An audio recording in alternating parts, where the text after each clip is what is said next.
My name is Amanda Parker. I'm 29 now, married to Mark, mother to Lily, owner of a home I never thought I'd afford without help. On the outside, it looks like I have it all. But if you ask my stepmother Sandra, she'll tell you I'm the black sheep. Not the rebel, not the screw-up exactly, but the one who never quite measured up. The one with the unrealistic dreams. And she made sure everyone knew it. The thing is, it didn't start out that way. When my dad was alive, I felt seen. Protected. Even after he married Sandra when I was 12, he was my buffer. She could be condescending, but he always had my back. That changed when he passed away during my senior year of high school. Suddenly, it was just me, Sandra, and my stepbrother Ian, her golden boy. Graduation day should have been one of the best moments of my life. I was still in my cap and gown when Sandra pulled me aside, away from the rest of the family. I remember the way she smiled at me, tight-lipped, like she was trying to look maternal but couldn't quite fake it. "Amanda," she said softly, "I wanted to talk to you before things get too busy today. About the college fund." My stomach dropped. "What about it?" I asked, already feeling the dread crawl up my spine. She folded her arms. "Well, Ian and I have been discussing it, and we believe it's better suited for a more practical purpose." I blinked. "What do you mean?" Sandra didn't flinch. "Ian's starting a business. He has a plan. You've always been more of a dreamer, Amanda. College might not be the best fit for you." I felt like the ground had tilted. That money was for me. Dad told me. He set it up. "I'm sure he meant well," she said, tilting her head, "but Ian has potential. Real-world ambition. And you can always take out student loans. Plenty of people do." My ears were ringing. I barely remember Ian walking up behind her, his expression smug. "I'll make good use of it," he said with a shrug. "You'll see." I walked away. I couldn't cry there, in the middle of the parking lot, with relatives taking photos and tossing mortarboards in the air. That night, I sat on my bed staring at the ceiling, trying to hold on to the promise I made myself. I'd prove them wrong. I'd do everything they said I couldn't. Even if I had to do it all alone. The next few years were brutal. I worked part-time jobs, coffee shops, grocery stores, while taking classes at a community college. I couldn't afford a university, not yet. Mark, my high school boyfriend, now my husband, stood by me through it all. He was the one person who reminded me I wasn't crazy for wanting more. Meanwhile, Ian was blowing through my college fund on a business that was more talk than substance. Sandra praised him endlessly. "Ian is so innovative. He's always thinking ahead." I wanted to scream. But I didn't. I focused. I worked. I earned every single credit on my transcript. By the time I transferred to a university, Mark and I were engaged. I told myself we were finally turning a corner. I was building something real. And yet, when Sandra found out, her response wasn't joy, it was suspicion. "Are you sure you're ready for marriage, Amanda?" she said, eyebrows raised. "You're still trying to find your path." Ian added with a smirk, "Maybe get your career sorted out first." I didn't argue. Not anymore. I just smiled and said, "Don't worry about me." Behind that smile, I was still hurt. Still angry. But I'd learned how to survive their judgments. I graduated 2 years later with a degree in business. Mark and I started a real estate company, not flashy, not huge, but solid. Sustainable. Something we could build together. And then, out of nowhere, Ian knocked on our front door. He hadn't visited in years. Hadn't met Lily, hadn't congratulated me on my graduation, hadn't done anything to acknowledge that I existed outside of Sandra's eye rolls and veiled insults. But there he was. Wearing a blazer he probably borrowed, wearing that same fake confidence he always had. And he said the words that stopped me cold. "Amanda, I was hoping you'd be willing to invest in something I'm building." My eyebrows lifted. "You want me to invest in you?" "Yeah," he said, beaming like it was some big moment of family reconciliation. "It's a great opportunity. I just need a little seed capital." I stared at him for a long time. And I smiled. Because I already knew exactly how this story would go.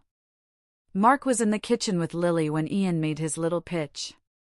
I invited him to sit on the couch, mostly because I wanted him somewhere I could watch closely, see every lifeform on his face, every excuse already lining up like soldiers behind his teeth.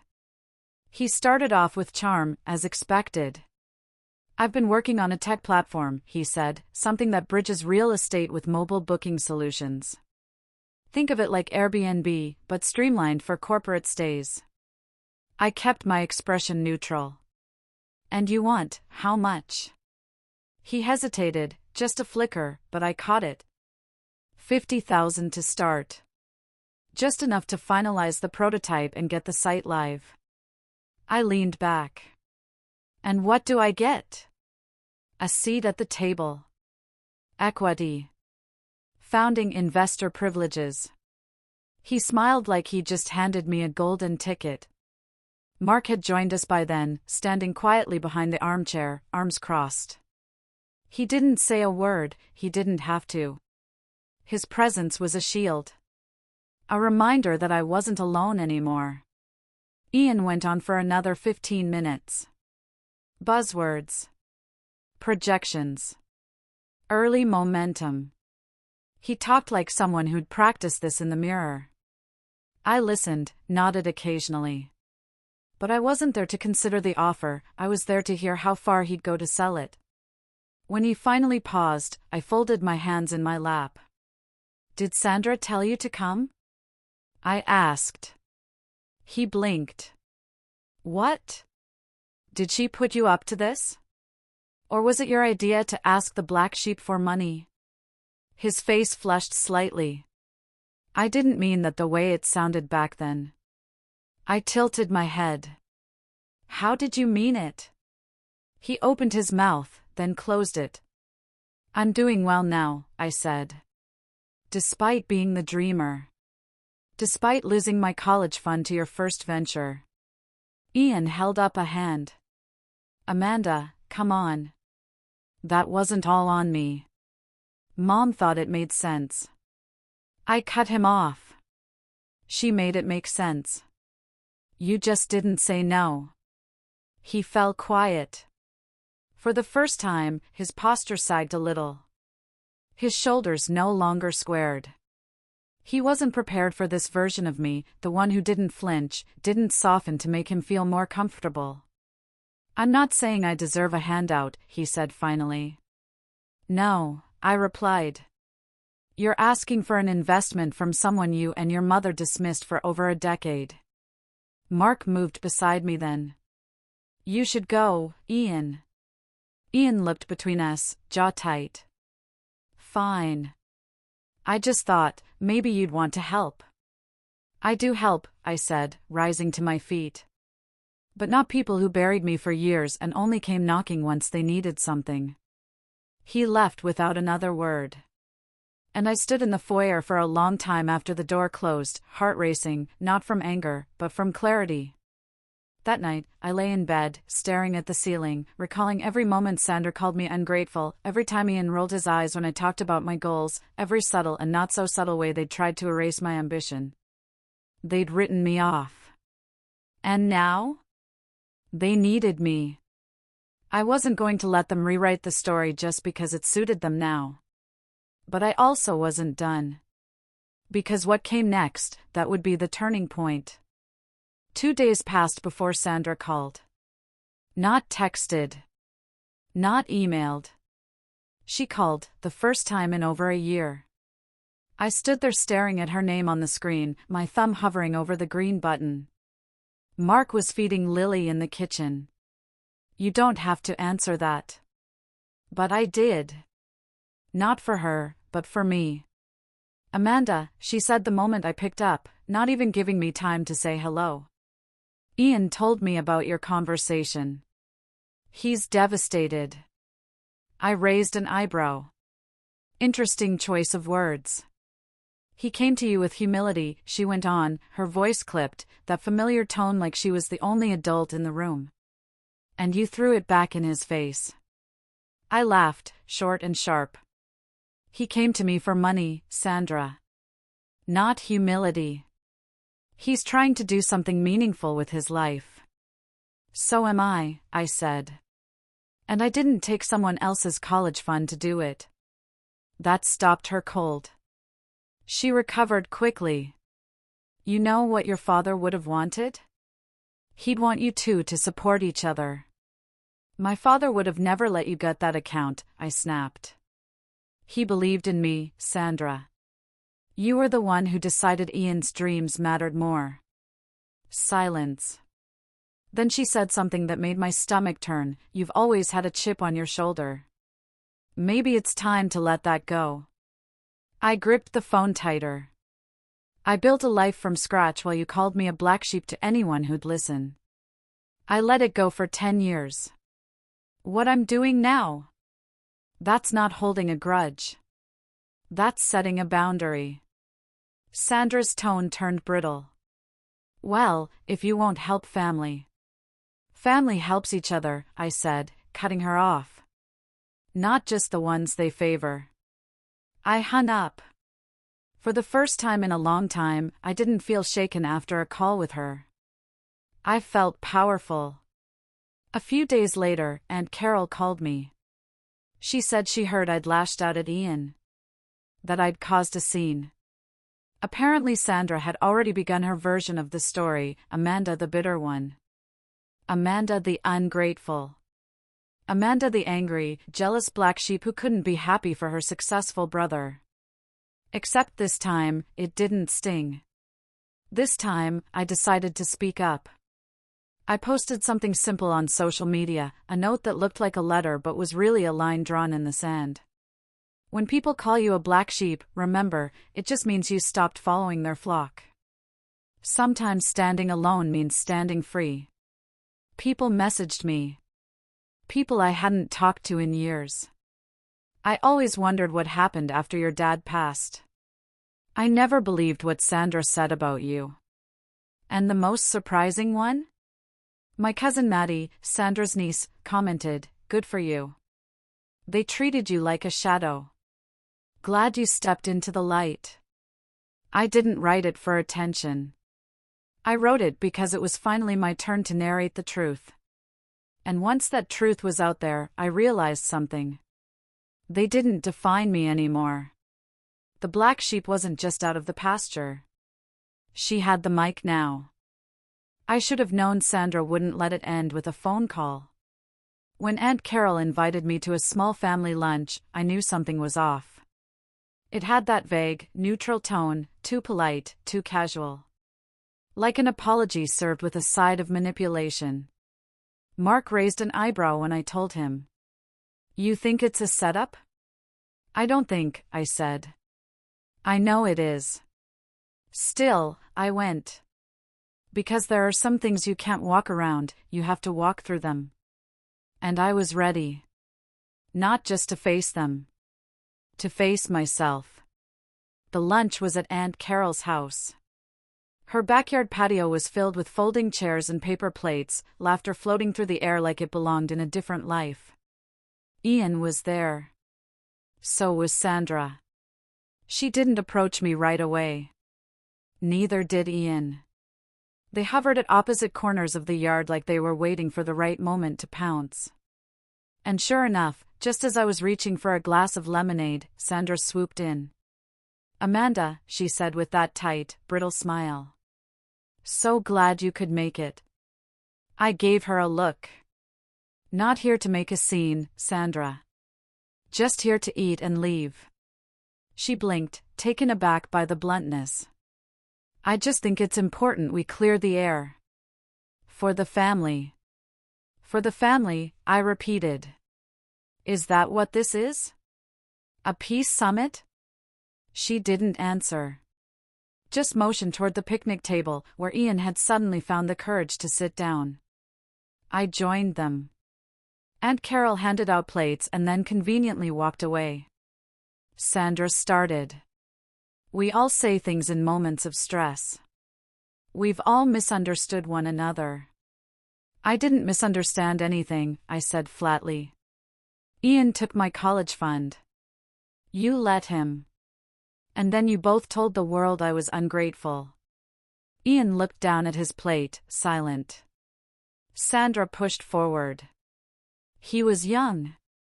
He made mistakes. And I was 18. I didn't get to make mistakes. I had to fix yours. Her jaw clenched. You're still holding on to this after all these years? No, I said, calmly. I'm just not pretending it didn't happen anymore. Ian finally spoke. Look, Amanda. I didn't come here to fight. I came to say, I'm sorry. That stopped me. For a second. But only a second. Are you sorry, I asked, or are you just trying to salvage your image now that people know the truth? He flinched. Both. At least he was honest. I don't need your apology, I said. I needed it 10 years ago, when I was working late nights at the gas station just to afford textbooks. Not now. Sandra's lips pressed into a line. You've made your point. I haven't even started. I stood, every eye suddenly on me, and said loud enough for everyone to hear. Being called the black sheep doesn't mean I failed. It means I survived. And you don't get to spin that into a story about my bitterness just because it's finally inconvenient for you. I left my plate untouched and walked out of that backyard with my head high. Mark met me at the car with Lily already buckled in. You good? He asked. I nodded. I finally said what needed saying. And as we drove home, I didn't feel heavy. I felt free. Because that wasn't a confrontation. It was a release.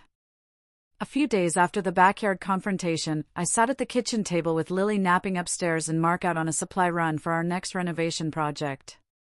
The quiet felt different now. Not empty, but settled. Like something had been put to rest. Still, I couldn't shake the weight of it all, not just what they did to me, but how long I carried it without saying a word. So I opened my laptop and wrote. I didn't name names. I didn't need to. But every word was a thread in the story I had kept inside for years. When I was 18, the college fund my father left me disappeared. Not because of an emergency. Not because of an accident. It was a decision made by people who believed someone else's potential mattered more than mine.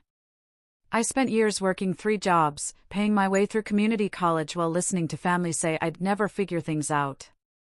And now, years later, the same people who dismissed me want my support, my validation, my investment. They used to call me the black sheep. But the truth is, I just wasn't easy to manipulate. If you're the black sheep in your family, maybe it's not because you failed them. Maybe it's because you refused to let them define your worth. I hit post and walked away. When I came back an hour later, it had been shared over 100 times. By the next morning? Thousands. Messages flooded in, people from my past, strangers, other so-called black sheep who were reclaiming their stories. People told me I'd said things they were never brave enough to put into words. But there was one message that stopped me cold. It was from Maddie, Sandra's niece, the only one from that side of the family who ever made me feel seen. I remember when they called you dramatic for crying about the fund. I didn't know the whole story then. But I believe you now. And I'm sorry I didn't say anything back then. I stared at that message for a long time. Not because it hurt, but because it finally felt like I wasn't crazy. I forwarded it to Mark. He replied with a single line, "Truth echoes, even when it's been buried." Sandra didn't respond publicly. She didn't call or text either. But someone must have sent her the post, because 2 nights later, Ian emailed me. "You made your point." Loudly. Maybe too loudly. That line made me laugh out loud. For years, they talked behind my back, twisting the truth. Now that I had a platform and a voice, I was the one being too loud. I didn't respond. I didn't have to. That email said everything. They weren't sorry. They were uncomfortable. And that difference? That's what gave me peace. Because finally, after all these years, the narrative wasn't in their hands anymore. It was mine. The days that followed were quieter, but not empty.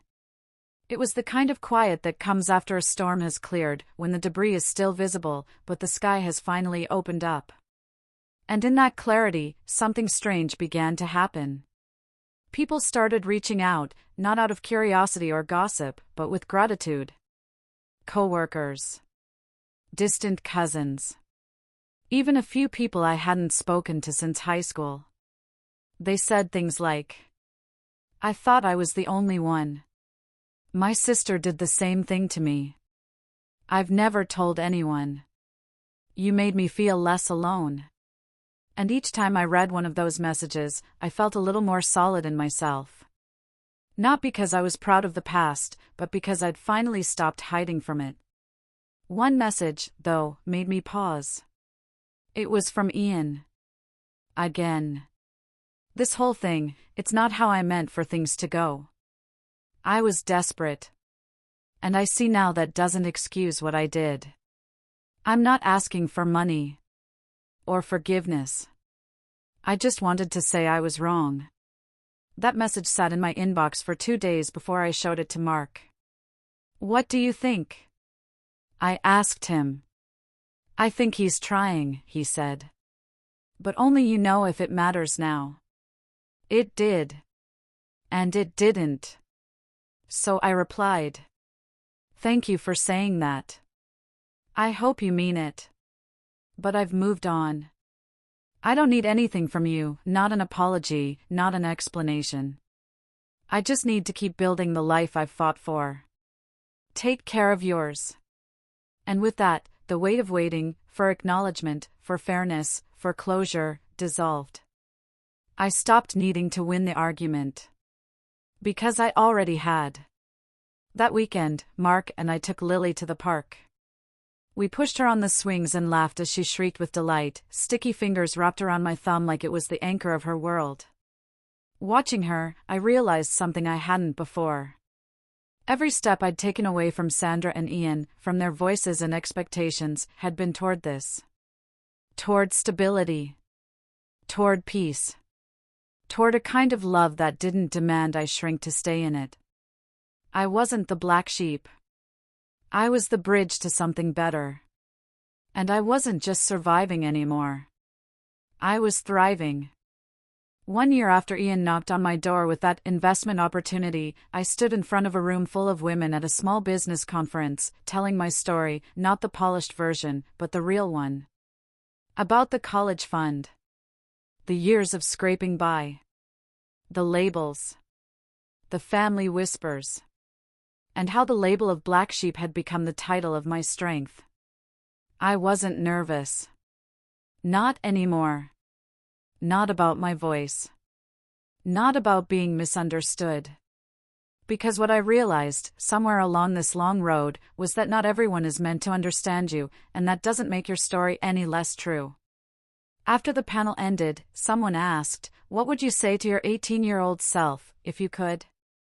I didn't hesitate. I'd say, they don't get to decide your worth. You're allowed to outgrow people, even the ones who raised you. Especially the ones who never saw you.